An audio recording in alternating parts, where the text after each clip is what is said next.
Hello friends, welcome to our channel. आज हम top 10 government schemes के बारे में जानेंगे कि कौन कौन सी भारत सरकार द्वारा चलाई गई जो टॉप 10 गवर्नमेंट स्कीम है। इसमें हमने रखा है सबसे पहले आयुष्मान भारत योजना, देन प्रधानमंत्री Jan Dhan Yojana, digital India program, make in India program, Swachh Bharat अभियान, स्मार्ट सिटी मिशन, प्रधानमंत्री सम्मान निधि, प्रधानमंत्री आवास योजना, प्रधानमंत्री उज्ज्वला योजना और startup programme. So friends, let's start today discussion. सबसे पहले आता है आयुष्मान भारत योजना। ये कब स्टार्ट हुई थी? ये 2018 में स्टार्ट हुई थी और it is also known as a Pradhan Mantri Jan Arogya Yojana, ऐसे पीएमजे प्रधानमंत्री जन आरोग्य योजना के नाम से भी जाना जाता है। The primary objective of Ayushman Bharat Yojana is to provide the financial protection and quality health care to economically vulnerable and underprivileged family in India. जो इस योजना का उद्देश्य ये है कि जो आर्थिक रूप से पिछड़े हुए हैं और जो हेल्थ केयर मतलब स्वास्थ्य की सुविधाएं उपलब्ध नहीं हो पा रही, उन लोगों को स्वास्थ्य सुरक्षा उपलब्ध कराना है। The beneficiary under this scheme are identify based on the social economic caste census SECC social economic caste census 2011 में जो हुई थी उसके आधार पर लिया जाता है। तो इसके आधार पर हमने 10 करोड़ 10 करोड़ परिवारों को आइडेंटिफाई करा है और उसकी जो लगभग एक परिवार में 5 सदस्य होते हैं तो 50 करोड़ जनसंख्या को इससे फायदा हो रहा है। ठीक है, और इसमें प्रत्येक परिवार को कितने पैसे मिलेंगे? प्रत्येक परिवार को स्वास्थ्य के लिए 5 लाख रुपए दिए जाएंगे स्वास्थ्य उपचार के लिए। तो ये एक आयुष्मान भारत योजना है और इसको हम एक मैप के थ्रू भी समझ सकते हैं। 7 important features of Ayushman Bharat Yojana scheme. ठीक है, तो coverage for both secondary and tertiary health care इसमें सपोर्ट करता है। No cap of age of family member on size of the family. इसमें आपके परिवार में किसी सदस्य अगर वो बीमार है तो उसकी कितनी उम्र है ऐसा कोई बंधन नहीं है। आपके परिवार में कितने सदस्य उसका कोई बंधन नहीं है। All families listed in database of SECC are covered. ठीक है, जो सोशल इकोनॉमिक कास्ट सेंटर के अंदर जो फैमिली रजिस्टर है उसको कवर किया जाएगा, पूरी फैमिली जितनी भी इसके अंदर रजिस्टर्ड है। Coverage for the pre existing disease, अगर पहले से कोई बीमारी है तो उसको भी कवर किया जाएगा। ये योजना प्रारंभ हुई 2018। अगर उसके पहले से भी कोई बीमारी चली आ रही है तो उसे भी इसमें कवर किया जाएगा। Annual cover of 5 lakh for individual and family under BPL category. ये मैंने अभी बताया था कि 5 लाख रुपए तक की आर्थिक सहायता प्रदान की जाएगी। Access of the benefit across the nation, पूरे भारत में ये योजना लागू रहेगी। ठीक है, अवेलेबल ऑफ कैशलेस हॉस्पिटलाइजेशन। ठीक है, ये जो कैशलेस हॉस्पिटलाइजेशन के लिए भी उपलब्ध रहेगी। ठीक है, तो ये पूरी आयुष्मान भारत योजना है, ये भारत की एक स्वास्थ्य को क्षेत्र में एक महत्वपूर्ण योजना है। इसे मोदी केयर के भी नाम से जाना जाता है। जैसे अमेरिका में ओबामा केयर एक स्वास्थ्य परियोजना है जो काफी बड़े स्तर पर है अमेरिका में ये योजना। उसी के आधार पर इसको मोदी केयर के नाम से भी जाना जा रहा है क्योंकि ये नरेंद्र मोदी जी ने स्टार्ट करी, इसलिए इसे मोदी केयर के नाम से भी जाना जाता है। ठीक है, तो ये पूरा आयुष्मान भारत योजना के बारे में है। अब हम जाएंगे नेक्स्ट भारत सरकार की महत्वपूर्ण योजना, यह है प्रधानमंत्री जन धन योजना। ठीक है, ये कब स्टार्ट हुई थी? ये स्टार्ट हुई थी 2014 में और इसका उद्देश्य क्या है? The primary aim of the Pradhan Mantri Jan Dhan Yojana scheme is to ensure that the every household in India has access to the basic financial services such as the saving accounts, credit, insurance and pension facilities. इसका primary उद्देश्य ये है कि देश के प्रत्येक व्यक्ति को एक बैंक अकाउंट खोला जाएगा। इससे उसको फाइनेंशियल इंक्लूजन, वित्तीय समावेशन के अंतर्गत लिया जाएगा। The key feature include in this is universal access, saving accounts, RuPay debit card, accidental insurance, award of facility, direct beneficial transfer और फाइनेंशियल लिटरेसी। ये सभी एक उद्देश्य प्रधानमंत्री जन धन योजना का कि इससे ये इस तरह से बेनिफिट हो। जैसे हम एक दो एग्जांपल देखते हैं, जैसे डीबीटी। क्या होता है कि गैस का लीकेज सब्सिडी दी जाती है गैस में। जब हम घरेलू गैस परचेज करते हैं तो उसमें सब्सिडी दी जाती है। तो पहले डायरेक्ट नगद गैस दिया जाता था, तो उसमें करप्शन होने की संभावना ज़्यादा थी, लीकेज हो जाता था। अब डायरेक्ट सीधे अकाउंट में वो सब्सिडी का अमाउंट ट्रांसफ़र किया जाता है। तो इससे भ्रष्टाचार में कमी आ रही है और ट्रांसपेरेंसी में वृद्धि हो रही है। ओवरड्राफ्ट फैसिलिटी दी जा रही है। एक सीमा होती है, अगर आप उतना उसमें लेन देन करते हैं अकाउंट में, तो आपको 10,000 रुपये तक की ओवरड्राफ्ट सुविधा प्रदान की जाती है। ठीक है। एक्सीडेंशियल इंश्योरेंस भी है ना। अगर आपका अकाउंट रहता है और आप मतलब आपकी डेथ हो जाती है या कुछ बीमार हो जाते हैं या एक्सीडेंट हो जाता है, तो आपको इंश्योरेंस की राशि मिलती है। आपको एक डेबिट कार्ड दिया जाता है। डेबिट कार्ड देने से क्या होता है कि आप अपने पैसे को बैंक में रख सकते हैं और जब चाहे जहाँ चाहे एटीएम के थ्रू निकला सकते हैं। यूनिवर्सल एसेस रहता है। ठीक है। सेविंग अकाउंट खोलते हैं तो उसमें भी आपको इंटरेस्ट वगैरह मिलता है। तो ये प्रधानमंत्री जनधन योजना भारत की एक महत्वपूर्ण योजना है। इसका अगर सबसे प्रमुख उद्देश्य माना जाए तो फाइनेंशियल इंक्लूजन है, क्योंकि देश के प्रत्येक व्यक्ति को जो हाशिए पर, जैसे हम बोलते हैं कि जो बिल्कुल ऐसे क्षेत्र में रहता है कि उसे बिल्कुल इस चीज़ों का नॉलेज नहीं है, अगर उसका अकाउंट खोला जाएगा तो वो देश की वित्तीय व्यवस्था से जुड़कर अपना विकास और देश के विकास में योगदान प्रदान करेगा। ठीक है। तो ये हो गया प्रधानमंत्री जनधन योजना। नेक्स्ट योजना है digital India programme. Digital Indian programme 1 जुलाई 2015 को स्टार्ट हुआ था और इस प्रोग्राम का उद्देश्य this programme aims to leverage information technology and digital infrastructure to promote economic growth, enhance governance and improve the quality of life of Indian citizen. Digital India programme का primary उद्देश्य है कि जो डिजिटल रूप से व्यक्ति को सक्षम बनाना और उससे इसकी सहायता से गवर्नेंस, शासन की नीतियों को आगे बढ़ाना और overall quality of A life, person की जो क्वालिटी है, व्यक्ति के जीवन का स्तर है, उसमें सुधार करना। This programmes comes under the ministry of electronics and information technology, MIT के अंतर्गत आता है। ठीक है। ये प्रोग्राम डिजिटल इंडिया प्रोग्राम है ना। अब इस डिजिटल इंडिया प्रोग्राम के 9 पिलर हैं, टोटल 9 पिलर्स है। 9 पिलर्स है। ये पिलर्स कौन कौन से? ये ब्रॉडबैंड हाईवे, पहला ब्रॉडबैंड हाईवे।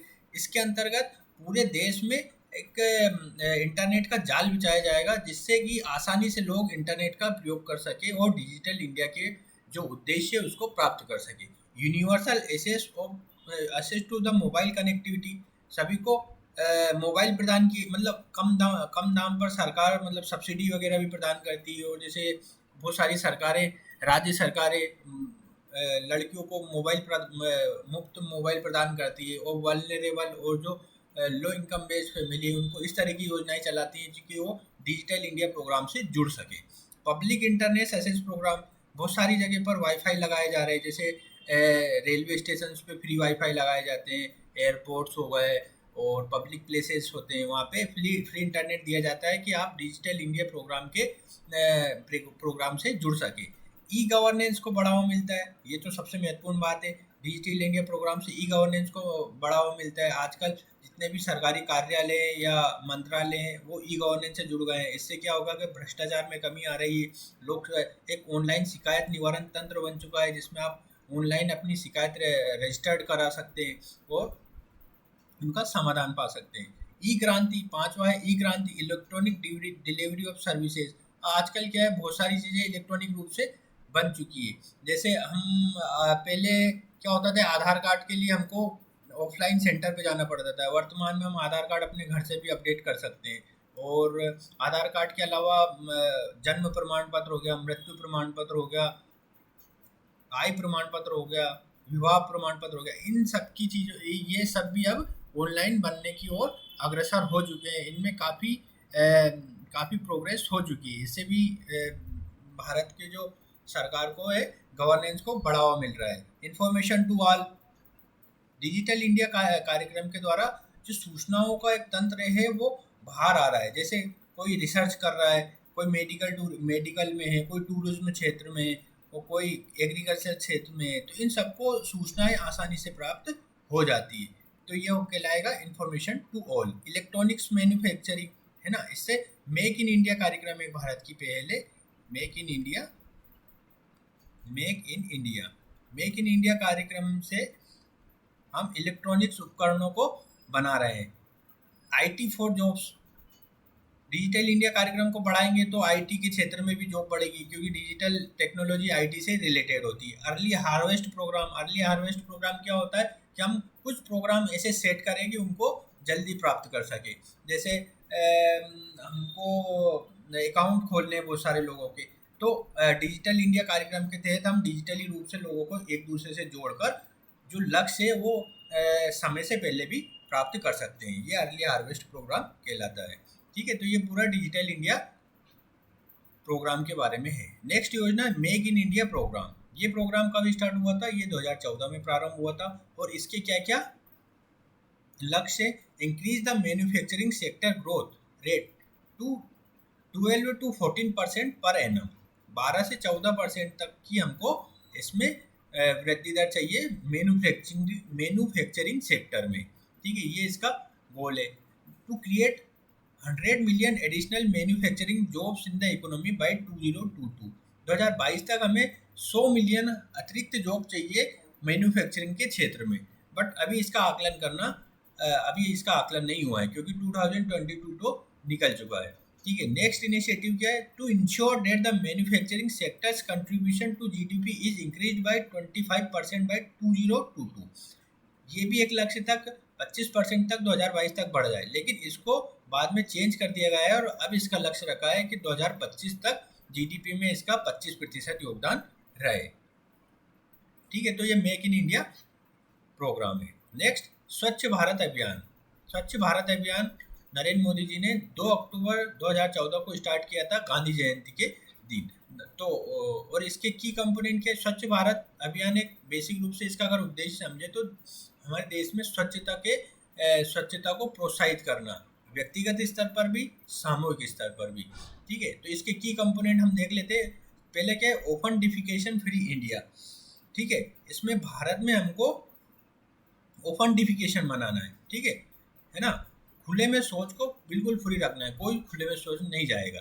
तो इसके लिए हमने बहुत सारे प्रयास किए, जैसे बायो टॉयलेट्स बनाए रेलवे के अंदर। बायो टॉयलेट्स पहले बायो टॉयलेट्स नहीं होते थे। ठीक है, कंस्ट्रक्शन ऑफ टॉयलेट ये आ गया। कंस्ट्रक्शन ऑफ टॉयलेट मतलब हर जगह हम गाँव शहरों और पब्लिक प्लेसेस में भी टॉयलेट्स बना रहे हैं। इससे क्या है? ओपन डेफिकेशन फ्री प्रोग्राम को बल प्राप्त होगा। सॉलिड वेस्ट मैनेजमेंट भी एक है कि इससे जो मल है, जिसे फीकल बोलते हैं, मल है, वो उसका आसानी से मैनेजमेंट हो सके, है ना, उसको कहाँ पे निस्तारण करना है उसका मैनेजमेंट हो सके। Promotion of hygiene and sanitation. ठीक है, स्वच्छ भारत अभियान क्या करता है? हाइजीन और सैनिटेशन को भी प्रमोट करता है, इससे बहुत सारी बीमारी नहीं होती है। जैसे अभी लेटेस्ट में कोरोना वायरस हुआ था, तो कोरोना वायरस सैनिटेशन और हाइजीन से काफ़ी क्लोजली लिंक्ड था, तो इससे कोरोना वायरस को कम करने में बल प्राप्त हुआ। Behaviour change. ठीक है, लोगों का व्यवहार परिवर्तन हो रहा है। पहले क्या है कि कोई भी कूड़ा हर कहीं पर भी फेंक दिया जाता था, लेकिन वर्तमान में ऐसा नहीं है। अगर कोई फेंकता है तो 2 या 4 लोग उसकी तरफ देखते हैं तो ऑटोमेटिकली डस्टबिन में उसको डालता है, या खुद ही पर्सनली वो खुद मानने लगा है कि अब गंदगी नहीं फैलाई जानी चाहिए। और मेरा पर्सनल भी मानना है कि जो पन्नी या प्लास्टिक वाले सामान है उनको हमेशा डस्टबिन में ही डाला जाना चाहिए। एक बार ये हो सकता है कि पेपर वाले सामान हम ऐसी जगह फेंक दें कि उसका निस्तारण, क्योंकि वो बायोडिग्रेडेबल होते हैं, वो जल्दी पृथ्वी के अंदर समाहित हो जाते हैं, उनको एक बार ऐसी जगह फेंका जा सकता है। परंतु प्लास्टिक के पदार्थ को हमें ऐसी जगह फेंकना चाहिए जहाँ उनको मशीन के द्वारा पुनर्चक्रण किया जा सके। ठीक है, नेक्स्ट है रूरल एंड अर्बन फोकस। स्वच्छ भारत अभियान का रूरल और अर्बन फोकस भी रहता है। ग्रामीण और शहरी क्षेत्रों में अलग अलग तरह के दृष्टिकोण अपनाए जा रहे हैं। पब्लिक प्राइवेट पार्टनरशिप भी हो रहा है। ठीक है, रेलवे अन्य क्षेत्रों में भी स्वच्छ भारत अभियान के तहत पीपीपी मॉडल अपनाया जा रहा है। जैसे बहुत सारी ट्रेनों की प्राइवेट कंपनियां सफाई करती है। मैंने पर्सनली एक जगह जब मैं यात्रा कर रहा था तो एक कंपनी वाले आए और बोला कि इस रेलवे ट्रेन की सफाई करना हमने जिम्मेदारी ली है, तो आप अपना इसमें फीडबैक दीजिए। तो उन्होंने ट्रेन में काफ़ी अच्छी सफाई कर रखी थी, तो मैंने अच्छी फीडबैक उनको दी। क्लीननेस रैंकिंग भी एक चल रहा है, जैसे बहुत सारे शहरों को स्वच्छ भारत अभियान के तहत वो अवार्ड प्रदान किए जाते हैं, जैसे इंदौर भारत का सबसे सबसे स्वच्छ शहर कहलाता है, ठीक है। और भी ये हर प्रतिवर्ष रैंकिंग जारी होती है, तो इसमें इंदौर अभी नंबर 1 बना हुआ है, पिछले कई सालों से इंदौर फर्स्ट रैंक पे काबिज है, ठीक है। तो ये पूरा हो जाता है कि बिहेवियर चेंज के बारे में भी बताना चाहता हूँ कि इस बिहेवियर चेंज के बारे में रिसेंटली एक नोबेल पुरस्कार भी प्राप्त हुआ है कि आप लोगों का व्यवहार किस तरह से चेंज कर सकते हैं। इस पर एक नोबेल पुरस्कार अभी मिला है, 1-2 साल पहले ही मिला है। ये आप सर्च कीजिए और कमेंट बॉक्स में बताइए कि ये किसको मिला है और किस तरह की बिहेवियर एनालिसिस करने के लिए इसमें नोबेल पुरस्कार दिया है, ठीक है। नेक्स्ट है हमारा smart city mission. Smart city mission 2015 में स्टार्ट हुआ था और इसका ऑब्जेक्टिव क्या है, to transform Indian cities into more liveable and sustainable urban centres that are equipped with the modern infrastructure, improved public services and a focus on technology and innovation, ठीक है। इसका प्राइमरी उद्देश्य ये है कि जो शहर है उनको स्मार्ट बनाना, पूरी तरह से स्मार्ट बनाना, उनको इंफ्रास्ट्रक्चर, पब्लिक सर्विसेज, टेक्नोलॉजी से पूरी तरह से इनेबल करना, ठीक है। तो क्या क्या की फीचर्स है इसके, सिटी सिलेक्शन, पहले इसमें सिटी सेलेक्ट की जाती है, शायद लगभग 100 सिटीज़ इसमें सेलेक्ट की जाती है स्मार्ट सिटी योजना के तहत। एरिया बेस्ड डेवलपमेंट होता है, ठीक है। ग्रामीण एक क्लस्टर्स बना दिए जाते हैं, पूरे क्लस्टर बना दिए जाते हैं पूरे सिटी में कि कहाँ कहाँ किस तरह से विकास होगा। इंफ्रास्ट्रक्चर डेवलपमेंट होता है, इंफ्रास्ट्रक्चर डेवलपमेंट में क्या होगा, रोड और मेट्रो, अगर शहर में मेट्रो है तो मेट्रो का कनेक्शन कैसे रहेगा, और आसपास के क्षेत्रों में जो बिल्डिंग्स है, ग्रीन कॉरिडोर है, वो किस तरह से बनेगा। सस्टेनेबल डेवलपमेंट होता है कि आपको वर्तमान की आवश्यकताओं को पूरा करना ही है, भविष्य में हमारी जो पीढ़ी आ रही है वो किस तरह से प्रयोग करेगी। जैसे इलेक्ट्रिक बसें चलाई जा रही है, वर्तमान में इलेक्ट्रिक बसों को प्रमोट किया जा रहा है, क्योंकि जो अभी हम डीजल पेट्रोल यूज करते हैं वो ज़्यादा समय तक चलने वाला नहीं है और ये प्रदूषण भी करता है, इसलिए इलेक्ट्रिक बसों को प्रमोट किया जा रहा है। टेक्नोलॉजिकल इंटीग्रेशन हो रहा है। टेक्नोलॉजिकल इंटीग्रेशन क्या होता है, जैसे क्राउड मैनेजमेंट में हो जाता है और ट्रैफिक मैनेजमेंट में हो जाता है। Improved quality of life improve की जा रही है, जैसे बड़े बड़े शहरों में मॉल, रेस्टोरें और जीवन को आसान बनाने वाली चीज़ों को उपलब्ध कराया जा रहा है। सिटीजन पार्टनरशिप भी होती है। सिटीजन पार्टनरशिप में स्मार्ट सिटी तो किस तरह से और बेहतर और अच्छे से प्लानिंग की जाए, तो ये फीडबैक लिया जाता है। बहुत सारी एप्लीकेशंस होती है गवर्नमेंट की, आप इसमें अपना फीडबैक दीजिए और क्या क्या आपको कमी लग रही है उसमें सुधार के उपाय बताइए, ठीक है। फंडिंग में रहती है। फंडिंग क्या होता है कि जो सेंट्रल तो अलॉट करता है ये फंडिंग, और अपने राज्य सरकार या शहर स्मार्ट शहर है वो भी अपनी फंडिंग कलेक्ट कर सकता है थ्रू वेरियस सोर्सेज, ठीक है। Integrated command and control access होता है। Integrated command and control access को हम ऐसे समझ सकते हैं कि अलग अलग क्षेत्रों में जो स्मार्ट सिटी के अलग अलग क्षेत्र है वो सब एक ही प्रबंधन तंत्र से संचालित हो। अर्बन मोबिलिटी को ऐसे कह सकते हैं कि जो गांव से शहर की ओर लोग आते हैं पलायन करके, वो स्मार्ट सिटी में रहने के लिए आते हैं, तो उनको एक अनुकूल वातावरण और परिवेश प्रदान किया जाए तो अर्बन मोबिलिटी कहलाता है, ठीक है। और स्मार्ट सिटी के पहले एक ऐसी अवधारणा भी आई कि स्मार्ट सिटी बनाने से पहले हमको स्मार्ट विलेज भी बनाए जाने चाहिए, क्योंकि जब स्मार्ट विलेज बनेंगे तो लोग ज़्यादा तौर पर शहरों में नहीं आएंगे और अपने विलेज में ही रोजगार या अन्य बेसिक नेसेसिटी को प्राप्त करेंगे। इससे इस पर प्रेशर नहीं बढ़ेगा, सिटीज़ पर प्रेशर नहीं बढ़ेगा। तो एक स्मार्ट विलेज की अवधारणा कौन लाया है, कब लाया है और इसको कैसे साकार किया जा सकता है, आपका क्या कंट्रीब्यूशन हो सकता है, इस पर आप मेरे को एक डिस्क्रिप्शन बॉक्स में बताइए कि स्मार्ट विलेज कैसे बनना चाहिए और उनका क्या ढांचा होना चाहिए, ठीक है। तो ये स्मार्ट सिटी मिशन के बारे में बताया मैंने, ठीक है। अब 7th है प्रधानमंत्री सम्मान निधि।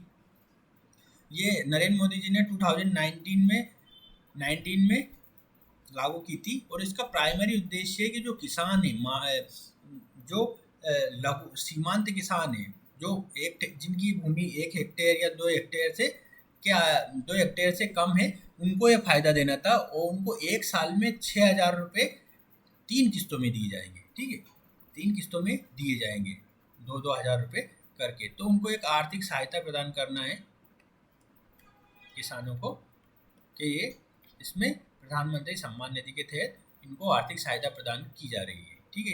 ये फसल, जैसे कभी कभी क्या होता है कि किसान के पास इतने भी पैसे नहीं होते हैं कि वो अपनी फसल से सरवाइव कर सके, इसलिए आर्थिक मदद दी जा रही है, ठीक। नेक्स्ट है प्रधानमंत्री आवास योजना। इसके तहत जो आर्थिक और जिनके पास घर नहीं है उनको आवास प्रदान किए जा रहे हैं, ठीक है। It is objective to provide affordable housing to economical disadvantage and homeless population of India, ठीक है। इसके दो हिस्से, प्रधानमंत्री आवास योजना अर्बन, ये शहरी क्षेत्रों के लिए, और प्रधानमंत्री आवास योजना ग्रामीण, ये ग्रामीण क्षेत्रों के लिए। दोनों अलग अलग योजनाएं बनी हुई है। नेक्स्ट है प्रधानमंत्री उज्ज्वला योजना। ये Pradhan Mantri Ujjwala Yojana was launched by the prime minister of India Narendra Modi ji in 2016 में लॉन्च की गई थी। To distributed 50 million LPG connections to women of below poverty line families. ऐसी महिलाओं को प्रदान किया गया था जो गरीबी रेखा के नीचे रहती है। और ऐसे कितने एलपीजी से कनेक्शन दिए गए थे? 50 मिलियन दिए गए थे, ठीक है। 1 मिलियन बराबर आपको पता ही होगा कि 10 लाख होता है, ठीक है, 10 लाख होता है। तो ऐसे 50 मिलियंस को दिए गए थे। नेक्स्ट है startup programme, startup India programme.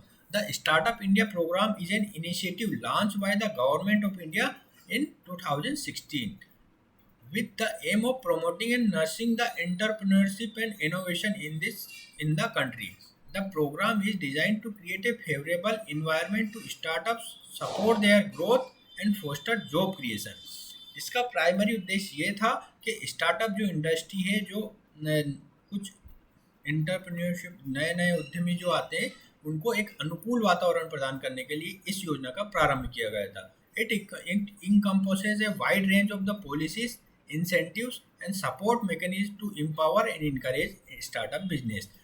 तो मेनली इसका ये उद्देश्य है कि स्टार्टअप को बहुत सारी तरह से सरकार सहायता करती है। जैसे उनसे कभी कभी टैक्स में भी इनको रिबेट दी जाती है, टैक्स में रिबेट दी जाती है, और शुरुआत में इनको एक अनुकूल वातावरण प्रदान किया जाता है जिससे ये अपना स्टार्टअप आसानी से ग्रो कर सके। सो फ्रेंड्स, हमने ये 10 भारत सरकार की बहुत महत्वपूर्ण योजनाओं का डिस्कशन किया है। अगर आपको लगता है कि कोई योजना में कोई कमी, मतलब डिस्कशन में कोई कमी रह गई है या और ऐसी योजना नहीं बताई है जो मुझे बतानी चाहिए थी, तो आप डिस्क्रिप्शन बॉक्स में लिख सकते हैं।